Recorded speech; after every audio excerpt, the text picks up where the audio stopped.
Audiolibros con texto presenta Asesinato en el cine, de Edward Phillips Oppenheim.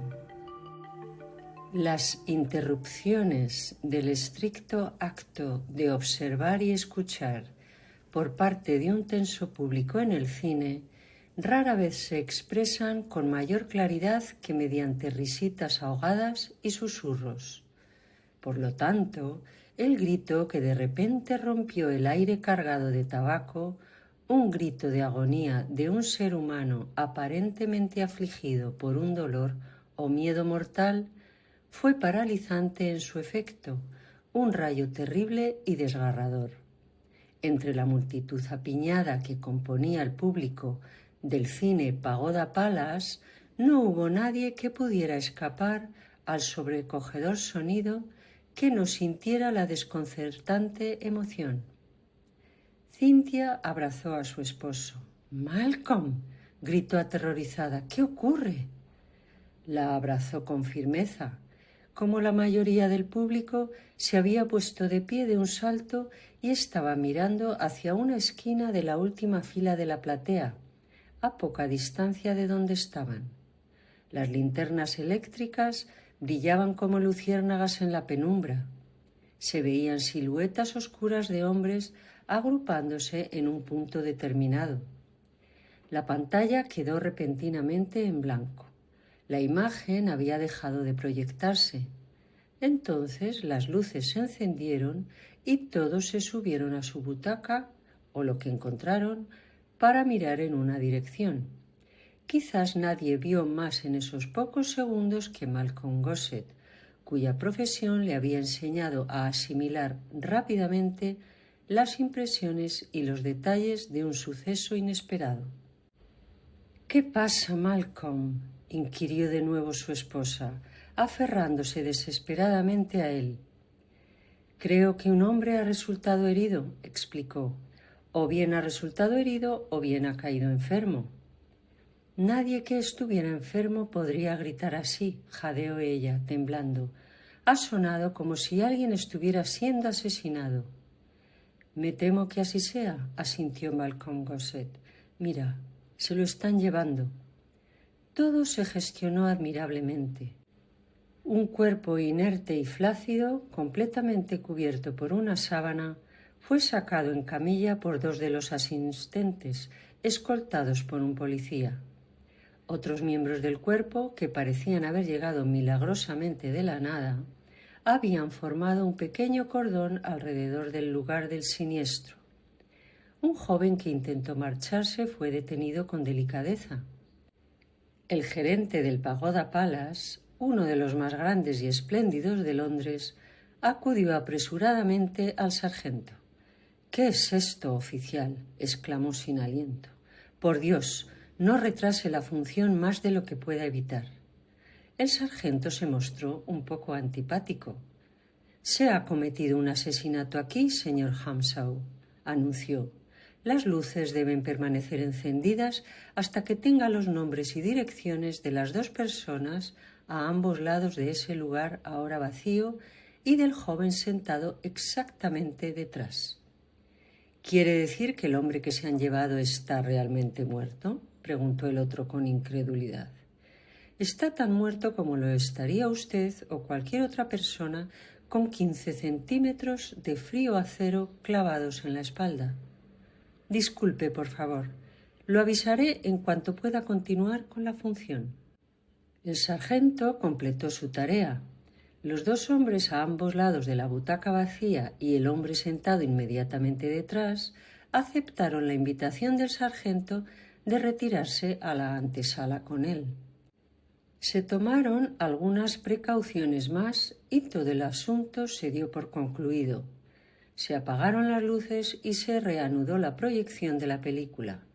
Sin embargo, entre los pocos que ya habían tenido suficiente por esa noche se encontraban Malcolm Gossett, el detective asesor, y su esposa. Tomaron un taxi a casa y Cynthia, en cualquier caso, dio un suspiro de alivio al hundirse en un sillón en su cómodo estudio. «¡Qué alegría poder escapar de ese horrible lugar!», exclamó. «Malcolm, jamás olvidaré ese gemido mientras viva». «Ha sido terrible», admitió Gossett mientras se preparaba un whisky con soda. «¿Quieres una copa, Cynthia?» «Oporto, por favor», suplicó. «La licorera está en el aparador». Se acomodaron durante una tranquila media hora. Poco después, Cynthia estaba sentada en el brazo del sillón de su marido. «Dime por qué estás tan pensativo, Malcolm», preguntó. «¿Estás intentando elaborar una teoría?» «No exactamente», respondió. «Intentaba memorizar las caras de esos 3 hombres a quienes el sargento se llevó a interrogar». «Parecía gente de aspecto muy inofensivo», comentó Cynthia. «Ninguno de ellas era un criminal conocido», observó Gossett. «¿Quién crees que lo hizo?», preguntó ella. «Todos parecían muertos de miedo». «No debo arriesgar mi reputación adivinando tan pronto», respondió su esposo sonriendo. «Hay algo que debes recordar. El hombre que tenía más posibilidades de hacerlo sin ser visto era el que estaba sentado justo detrás de él. No había nadie más en su fila. Además, ¿por qué eligió ese asiento en particular?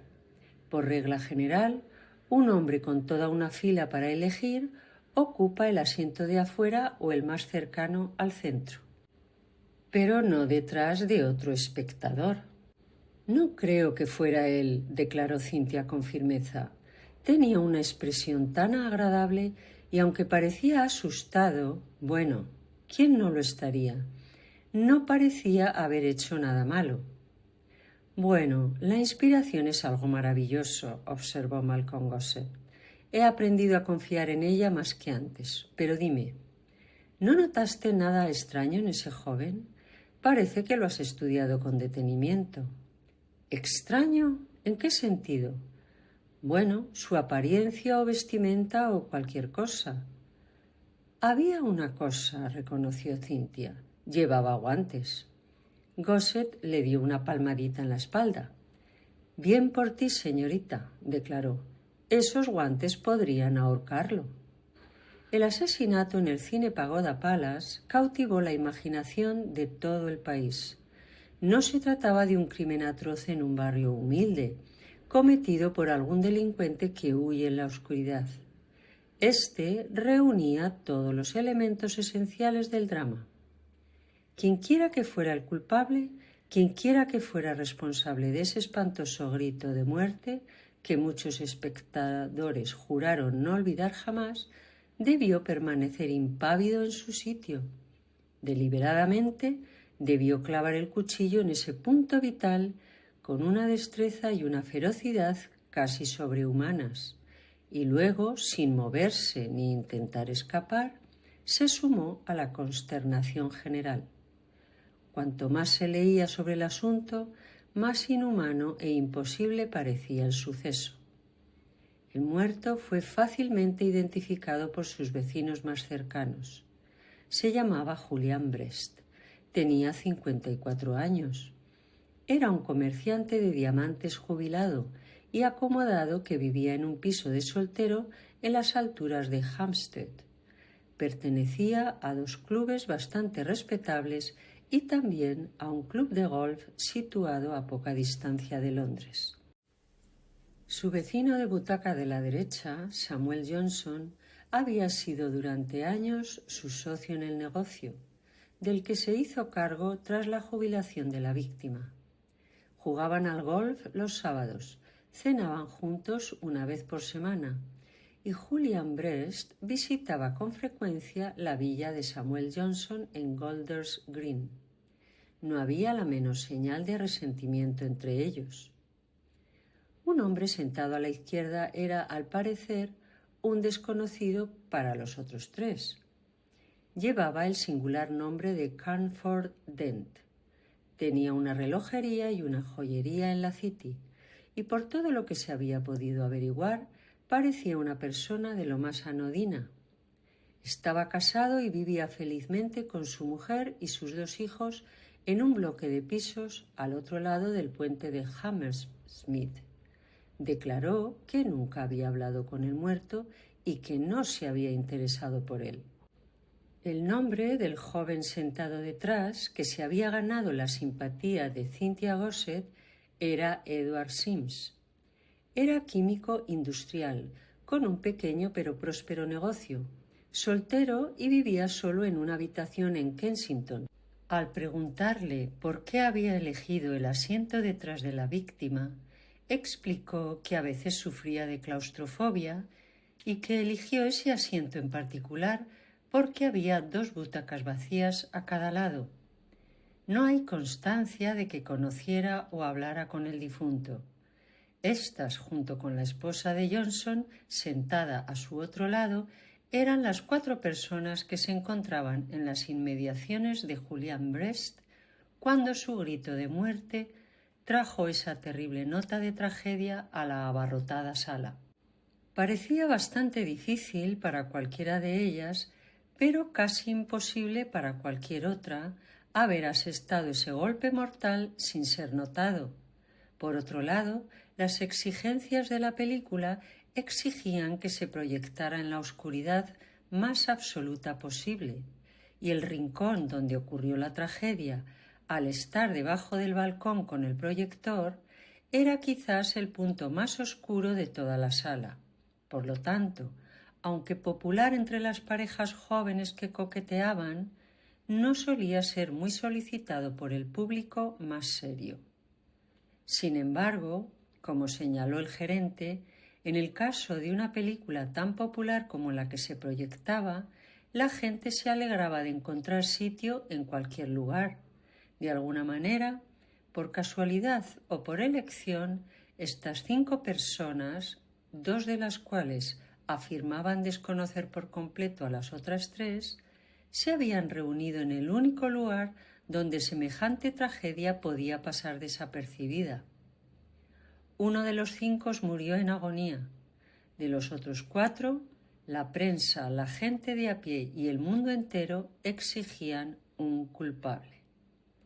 5 días después de la investigación forense, en la que se emitió el único veredicto posible, el señor Edward Sims fue conducido a la oficina de Gossett. Este miró con curiosidad la tarjeta que le había traído su empleado y observó con aún mayor interés al joven que la seguía. «Señor Edward Sims», repitió, «¿podría sentarse y decirme en qué puedo hacer por usted?» El joven se sentó. A la luz del día, lucía mejor que bajo las estridentes luces del cine. Su ropa, de buen corte, realzaba su figura atlética.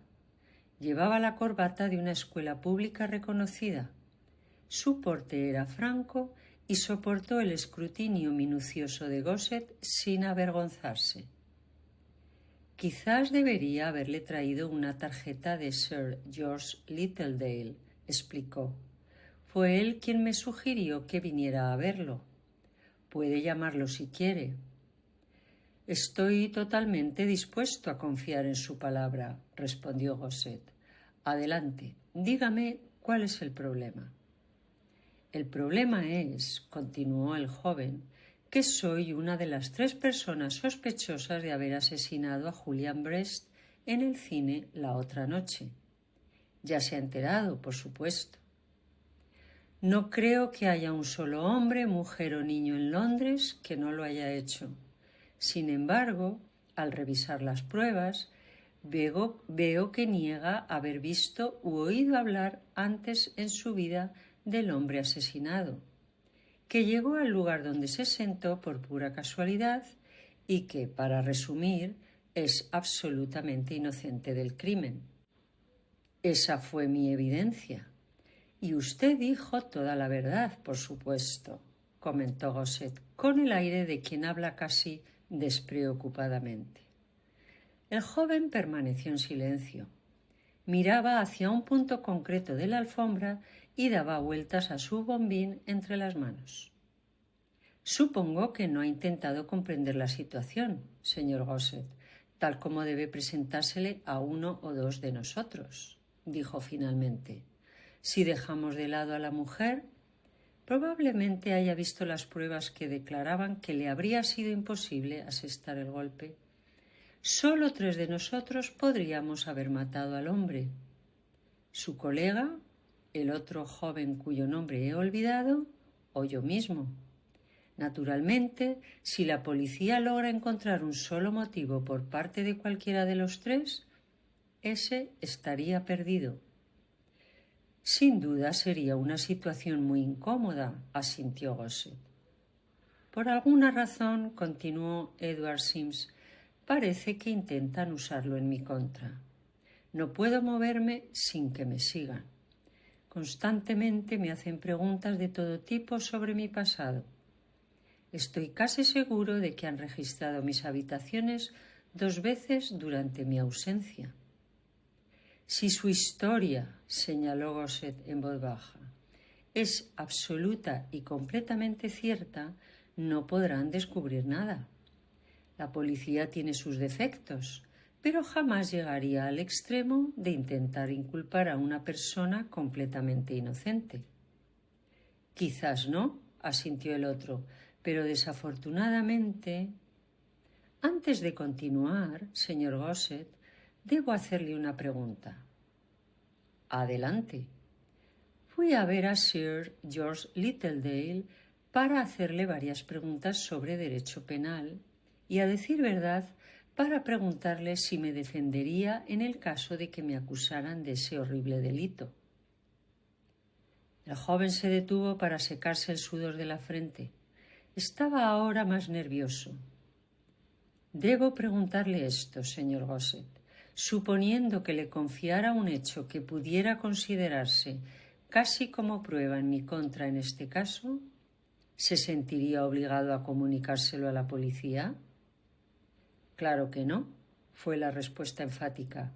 No trabajó para el criminal, sino para el hombre posiblemente inocente acusado de serlo. Claro que, si me dijera que es culpable, no puedo predecir qué sucedería.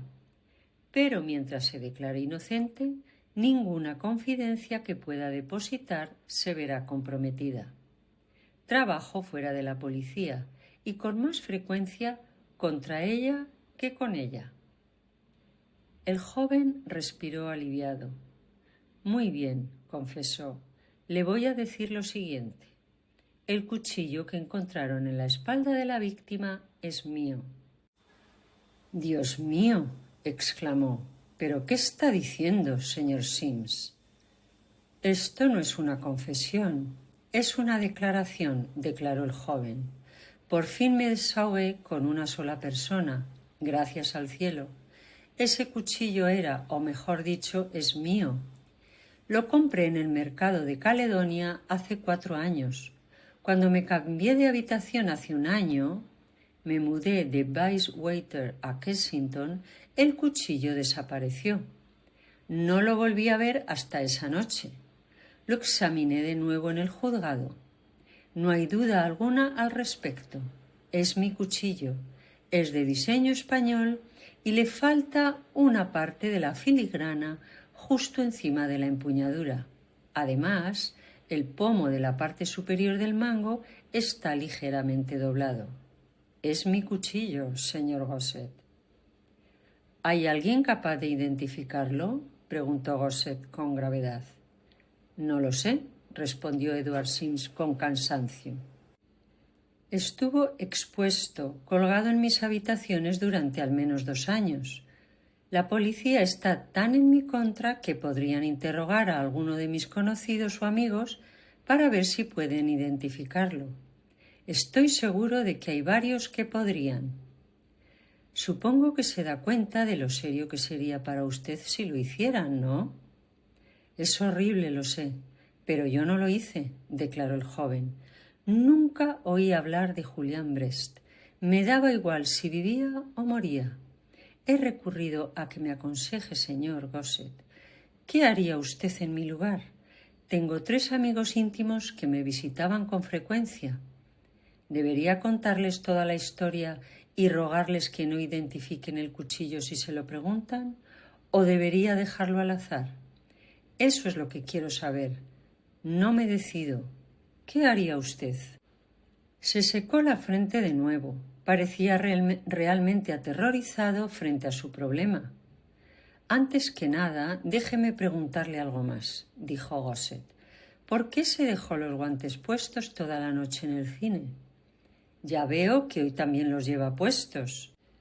Puede no haber razón para que se los quite aquí, pero no es frecuente que uno lleve puestos guantes gruesos de piel de ante dentro del cine. El joven expuso sus manos desnudas. Había manchas de color rojo oscuro en ambas. Ácido cítrico, confesó. Rompí una botella en mi laboratorio, por eso llevaba guantes esa noche. Gosset no hizo ningún comentario inmediato. Un repentino destello de horror brilló en los ojos del joven. Se puso de pie, temblando. ¿Cree? Empezó. ¿Cree que? Pensé que era para que no dejara huellas en nada que tocara, admitió Gosset, y supongo que también lo hizo la policía. Esa es, sin duda, una de las razones por la que han sospechado de usted. Edward Sims parecía estar a punto de perder por completo el control. Sin embargo, hizo un gran esfuerzo y se puso los guantes. Miró a Gosset con cierto temor. Creo, murmuró, que usted piensa que soy culpable. Lo que yo crea no le hará daño, fue la tranquila respuesta. He visto demasiado de este tipo de cosas como para dejarme llevar por pruebas puramente circunstanciales. Mantendré la mente abierta, se lo prometo. Respecto a su primera pregunta, no debería hacer nada. No busque a ningún amigo que pueda identificar ese cuchillo. No creo que esté obligado a reclamarlo, a menos que se lo pregunten directamente. Si las cosas empeoran, su única oportunidad es decir la verdad. ¿Me ayudará si ocurre lo peor? Claro que sí, prometió Gosset. Me gustaría saber la dirección de las habitaciones de las que se mudó en Bayswater y la del hombre que la ocupó. El joven tomó un trozo de papel y garabateó los nombres. Me ha dicho que no sabía nada de Julian Brest, el hombre asesinado, continuó Gosset. Nunca lo vi ni oí hablar de él en mi vida. ¿Se aplica lo mismo a sus 3 compañeros de butaca? Por supuesto. Para mí solo eran espectadores. Estaba muy cansado y, la verdad, no les presté mucha atención. Se dará cuenta, supongo, señaló Gosset, de que parece casi increíble que alguien pudiera haber cometido ese asesinato prácticamente bajo sus narices sin que usted hubiera visto nada. Lo sé, fue la triste afirmación. Ese es otro de los horrores, por supuesto. La verdad parece tan simple y estúpida. Estaba agotado del trabajo. El ambiente era sofocante y pesado. Me había quedado dormido 2 veces al principio de la película y dormitaba cuando me despertó ese grito espantoso. Gosset asintió con simpatía. A veces me pasa lo mismo, admitió. Es razonable. El único problema es que esta vez se relaciona con esas otras 2 horribles coincidencias. Espero que no tenga inconveniente en que haga algunas averiguaciones. Supongo que la policía estará haciendo lo mismo. El joven se estremeció. Si lo cree necesario, asintió. Pero no es usted como la policía. Sería un tonto si viniera aquí y le contara mentiras. Me alegra de que se dé cuenta, dijo Malcolm Gosset, tocando el timbre. ¿A qué hora vendrá mañana? A cualquier hora, cualquier día, fue la respuesta inmediata. No sirvo para trabajar, no puedo hacer nada. Me siento y tiemblo cada vez que suena el timbre de mi puerta. Ni siquiera me atrevo a contestar el teléfono. Recuerde esto, dijo Gosset, despidiéndose con la cabeza. En nuestro sistema actual, un inocente rara vez es castigado o nunca. Repítaselo una y otra vez. A los inocentes nunca se les cuelga. El joven se dio la vuelta con un gemido. Lo intentaré, prometió, mientras se dirigía con incertidumbre hacia la puerta. Esa última palabra, sin embargo, ha convertido en cobardes a hombres mejores que yo. Malcolm Gossett, al regresar a su comodísima casa, se dejó caer en un sillón con un leve suspiro. Cynthia, con un elegante conjunto vespertino, se afanaba en el aparador, preparándole un aperitivo. Él lo bebió con gratitud. «Te veo muy elegante», comentó sonriendo. «¿Más bridge?» «En casa de la señora Selwyn», le dijo. «Son los nuevos que ocuparon el número 7. «Y, Malcolm, ¿sabes quién estaba allí?» «Ni idea». «La mujer que estaba sentada frente a nosotros la otra noche en el cine, el día del crimen». «¿La señora de Samuel Johnson?» «Así se llama». «Sí, parece que es una vieja amiga de la señora Selwyn». «Supongo que no habló del asesinato, ¿no?» Cynthia se estremeció. No podía hablar de otra cosa. A veces deseaba que él dejara el tema. «¿Sigues interesado, Malcolm?» «No he podido evitarlo, ¿verdad?» «Supongo que tú también». Ella lo miró con ojos serios y curiosos. «Cuando dije interesado», continuó, «me refería, como dirías tú, a un interés profesional». «¿Te ha consultado alguien?» Él negó con la cabeza suavemente. «Será mejor que no me hagas ese tipo de preguntas, querida», le advirtió. «Ante la ley, los detectives no tienen esposa, ¿sabes?» «Te lo he preguntado», le dijo, «porque por algo que dijo creí que el señor Samuel Johnson, su esposo, podría ir a verte». «¿De qué se trata?», preguntó Gossett sin mover un músculo. «Este caso, el asesinato». Gossett terminó el contenido de su copa y la dejó vacía. ¿Qué demonios podría tener que ver él con esto? Él y su compañero parecían llevarse de maravilla. «Nada, supongo», respondió Cynthia, «pero verás, todos parecen estar de acuerdo en una cosa. El asesinato debió haberlo cometido el hombre que se sentaba detrás o el que se sentaba al otro lado de Julian Brest, o el señor Johnson. Como repetía la señora Johnson, lo único que la policía debe buscar es algún tipo de motivo. Por eso el señor Johnson está preocupado». «Será mejor que no me cuentes nada más», aconsejó Gossett. «Pero la señora Johnson no lo ocultó», continuó Cynthia. «No es nada grave.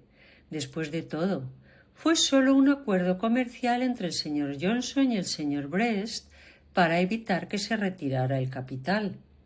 Cada uno aseguró su vida a favor del otro por 10.000 libras.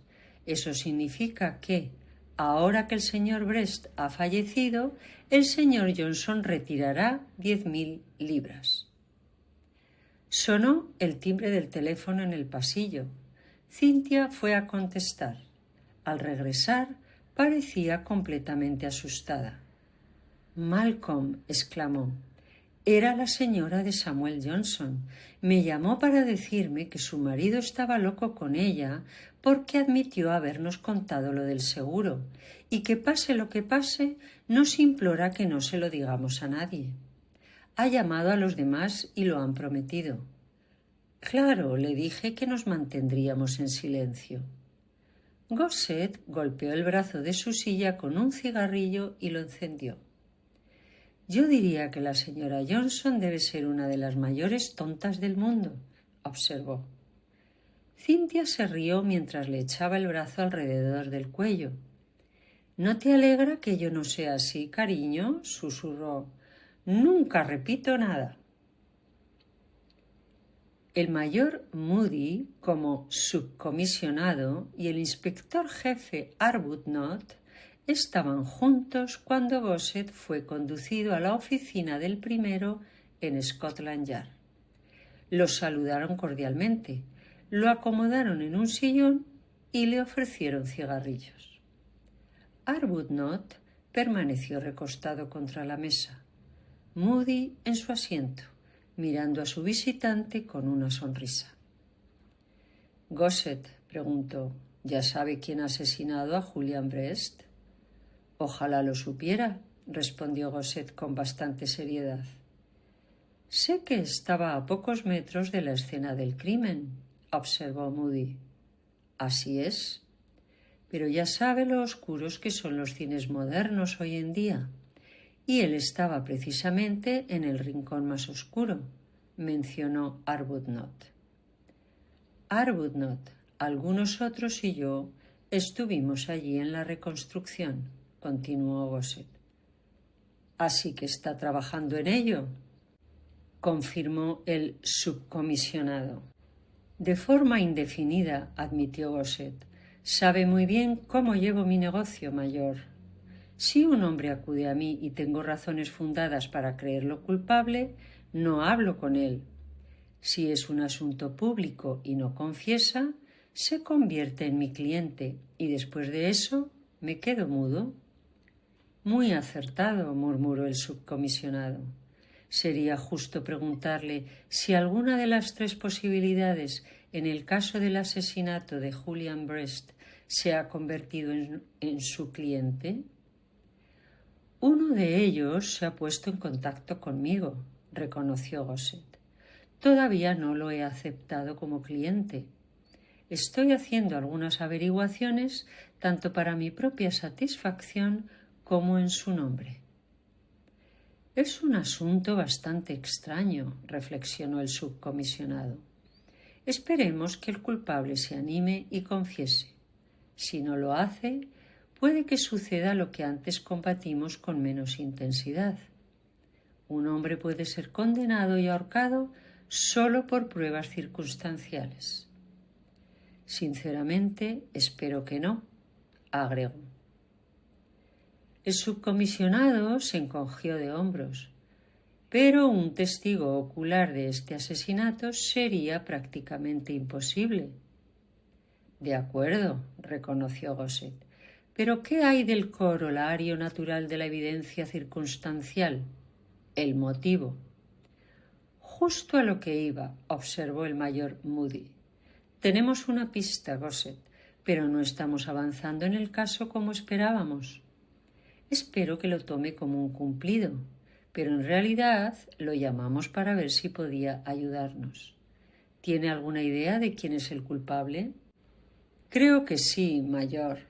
Me gustaría saber un poco más sobre el seguro de vida antes de tomar una decisión definitiva».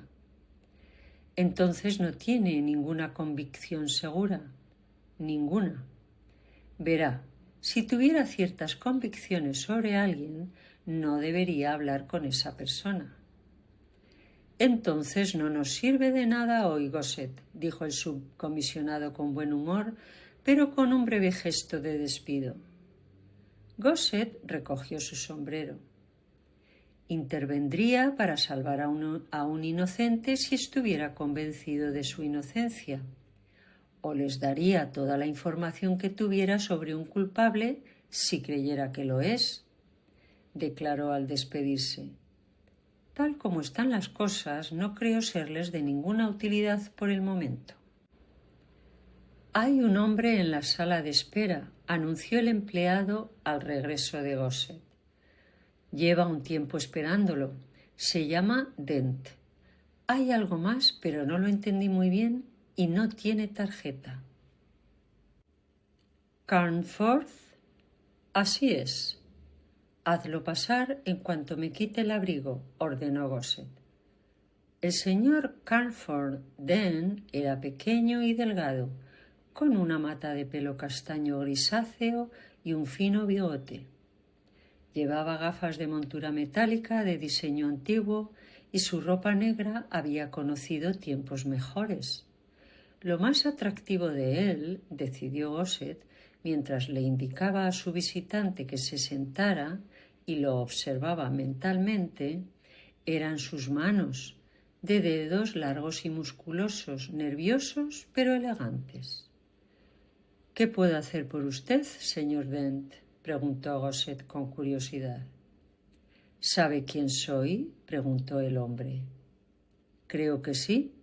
Estuve a pocos pasos de usted la otra noche en el Cine Pagoda. Bueno, me alegro de no tener que explicarlo todo, continuó el otro con una voz inesperadamente grave. Dicen que es usted una especie de detective, pero nada que ver con Scotland Yard ni con la ley. ¿Cuánto cobra por un consejo? No le va a suponer nada, respondió Gosset. Estoy demasiado interesado en el caso. Nada me conviene, entonces, declaró el señor Dent, porque eso es justo lo que llevo ganando desde aquella horrible noche. Nada. ¿Cómo es eso? Nadie quiere entrar en mi tienda, confesó Dent. Hay chicos que se pasan el día mirando por el escaparate, intentando verme. Me quedo en la puerta y los oigo hablar. Es él, murmuran sin parar, el que se sentó al lado del tipo al que le clavaron el cuchillo por la espalda. Luego uno dice, supongo que lo hizo bien. Y otro, es el único que pudo haberlo alcanzado bien. Y luego van a buscar a sus amigos para que vengan a mirar. Es para volver loco a cualquiera. Es muy mala suerte, reconoció Gosset. Aclaremos el asunto desde el principio para evitar malentendidos. Se supone que no lo mató, ¿verdad? Hubo un breve silencio. El rostro del hombre parecía convulsionarse, ligeramente torcido hacia un lado. «Es un juego nuevo», comentó, «hacer una pregunta en un momento como este. Un juego de Scotland Yard, ¿eh? Lo maté. No vine aquí a responder preguntas». «De acuerdo», dijo Gosset con buen humor, sin ánimo de ofender. «¿Qué quieres saber?» «Quería saber esto», explicó el relojero, inclinándose ligeramente hacia adelante. «He estado leyendo los periódicos sobre este caso. Parece que han decidido que uno de nosotros tres debe haberlo hecho. Yo, el joven con guantes que estaba sentado detrás, o el anciano que era su compañero y estaba sentado a su lado. Uno de nosotros tres, dicen todos los periódicos con su aire de suficiencia. Lo único que queda es encontrar el motivo. Ahora bien, aquí está mi pregunta, y si me la responde sin reservas, se lo agradeceré. Supongamos que me hubiera topado con ese tipo, Brest, en algún momento de mi vida, y que las cosas no hubieran ido bien. Supongamos, por ejemplo, que me hubiera enviado a la cárcel, con justicia o sin ella, de modo que yo le guardara rencor. Supongamos que la policía lo descubriera. ¿Qué sería de mí? Si la policía supiera tanto como me acaba de contar, confesó Gosset, lo pondrían bajo vigilancia inmediata y harían todo lo posible por obtener alguna prueba circunstancial, como el cuchillo, una amenaza o algo por el estilo. Si lograran hacerse con algo, sin duda lo arrestarían y lo juzgarían por asesinato. La expresión del señor Carnforth Dent no era agradable. Estaba sentado en su silla, pensativo. «No me lo imagino. ¿Qué me llevó a entrar en ese maldito cine?», murmuró, «y luego encontrarme a su lado, precisamente a él. ¿Hay alguna recompensa por encontrar al tipo que le clavó el cuchillo?» «No que yo sepa», respondió Gosset. El visitante se levantó lentamente. «Me voy», anunció. «Le daré otro consejo gratis, si quiere», dijo Gosset. «Quédese donde está y siga con su trabajo. Si se escapa, nunca se irá. La policía lo atrapará. Y luego, si hubo algo entre usted y Julian Brest en el pasado, lo investigarán. Probablemente lo estén vigilando ahora. Y a los demás». El hombre recogió su sombrero con saña. Me parece, murmuró, que tengo que quedarme en casa y morirme de hambre o salir y pasar el rato. No me convence mucho su consejo, jefe. Tampoco le costó mucho, fue la fría respuesta. El subcomisionado Moody levantó la vista del expediente de papeles que su secretaria acababa de colocar delante de él. «Hola, ya está de vuelta, Gossett», le comentó a su subordinado. «¿Se trata otra vez del asunto de Julian Brest?» Gossett asintió. «Si alguna vez en mi vida», dijo, hundiéndose en la silla que Moody le había indicado, «me topo con otro caso como este, creo que preferiré picar piedras en el camino antes que seguir con mi trabajo». Moody dejó el cigarrillo y miró a su visitante con asombro. «¿Qué le pasa?», preguntó. «Parece como si hubiera visto un fantasma». Gossett se rió casi sin ganas. «He visto 3 fantasmas», respondió. «Todos los fantasmas de hombres que fueron ahorcados por un crimen que no cometieron. No me mire como si estuviera borracho, señor», continuó, con un tono un poco más natural. «Nunca antes había habido un caso como este y nunca lo habrá.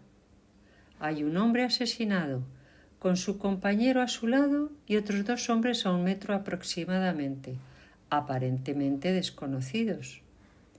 Cuanto sepa, mayor, por supuesto, no es asunto mío. Ni siquiera he oído qué información tiene el departamento, pero le voy a decir esto porque sé que es un ser humano y este podría ser uno de los peores obstáculos de su vida. Hay pruebas circunstanciales con motivos suficientes para presentar un caso claro contra 2 de estos hombres y, creo, contra el tercero, solo que simplemente me negué a escuchar su historia. No podía soportarlo más. Le digo la verdad, mayor. Solo un hombre ha muerto, Julian Brest, pero 9 de cada 10 jurados dictarían un veredicto de culpabilidad contra 2 de ellos y quizás 3.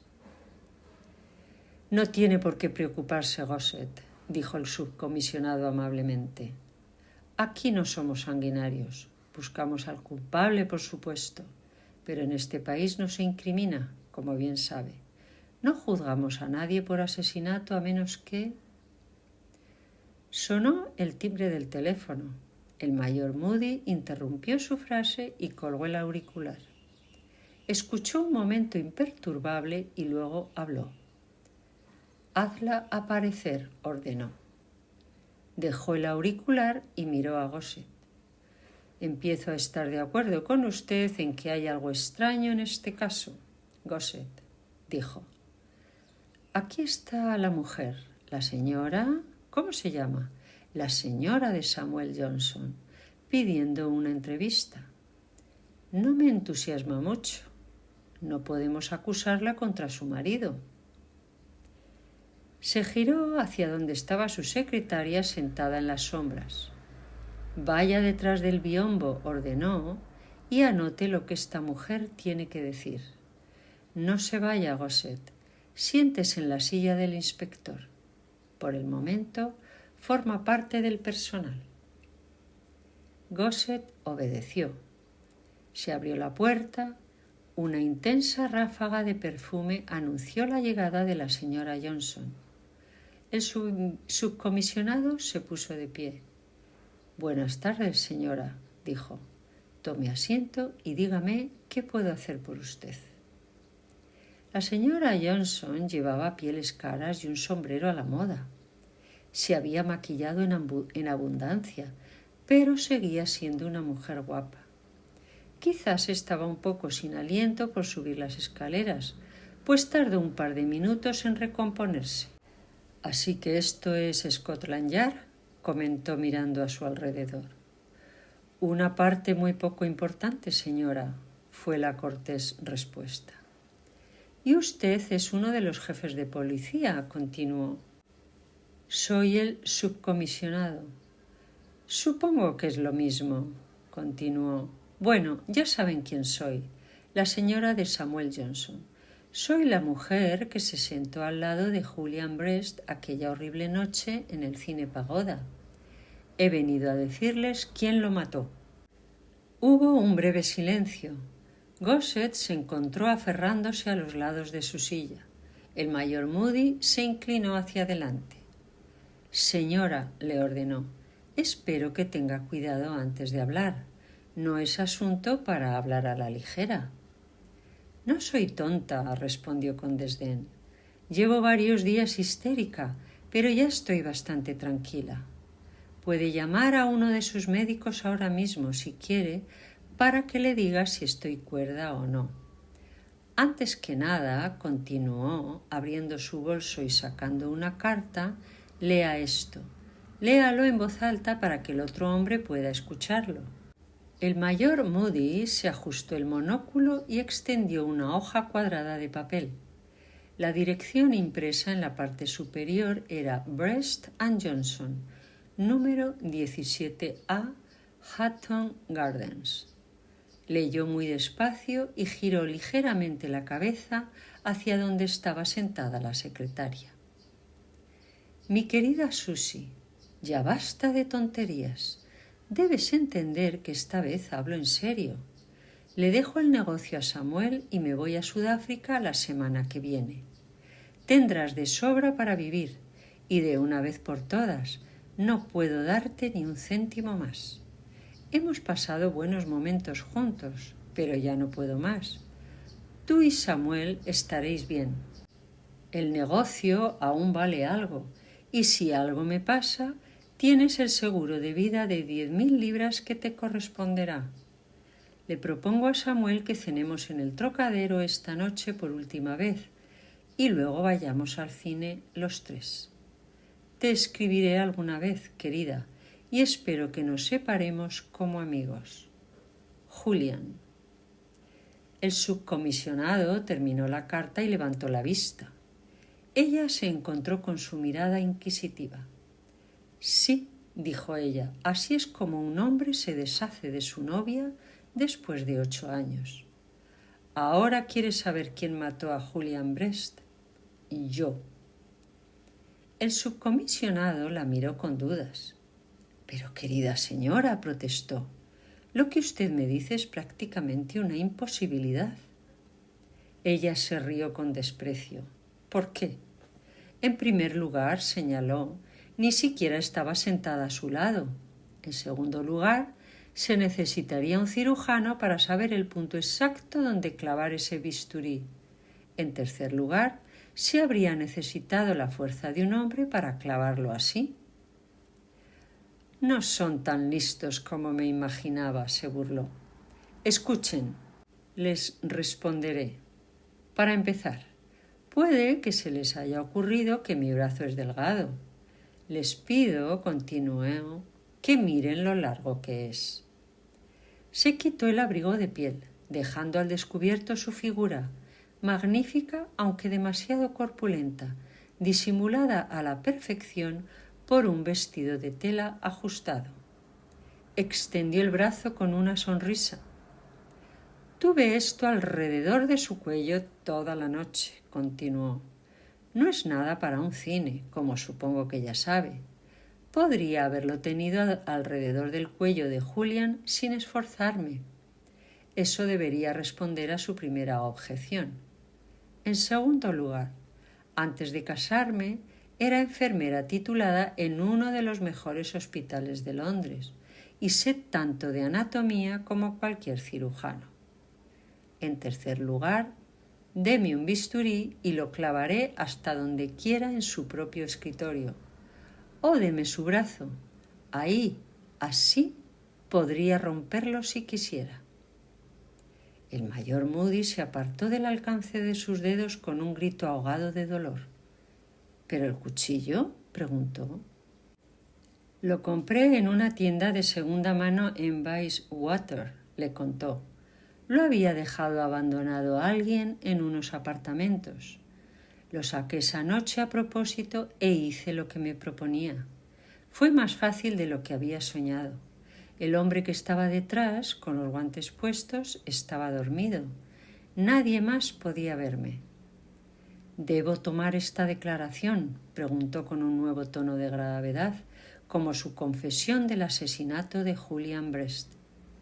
¿Para qué cree que estoy aquí?, preguntó. Nadie ha sospechado de usted, señaló. ¿Por qué ha venido aquí con esta confesión? Para evitar que mi pobre marido se vuelva loco, respondió con desdén. Se acaba de dar cuenta de que el crimen se cometió con el cuchillo que decenas de personas han visto en nuestra casa y que la vida de Julian Brest estaba asegurada a nuestro favor por 10.000 libras y que fue él quien estaba sentado a su lado en el cine. Está loco. Está demasiado loco para darse cuenta de que fui yo quien lo hizo. Déjenlo vivir. No he sido una buena esposa para él. Y esto lo aclarará todo. El subcomisionado extendió la mano hacia la pequeña hilera de timbres que había sobre su mesa. Supongo que se da cuenta, señora, dijo, de que tendré que arrestarla, que tendrá que pasar la noche en estas celdas y comparecer ante el magistrado por la mañana. Ni hablar, se burló la mujer. Puede tocar otro de esos timbres para uno de sus médicos, si quiere. Ya me encargué de eso antes de salir. Otra media hora podría estar bien. No estoy segura de aguantar tanto. Ya terminé. Su cabeza cayó hacia atrás. Ambos hombres notaron al mismo tiempo la palidez cadavérica bajo su rubor. Estaba inconsciente antes de que llegara el médico y muerta antes de que pudiera completar su examen. Tras la pantalla se oyó el clic de la máquina, mientras la secretaria comenzaba a escribir la confesión.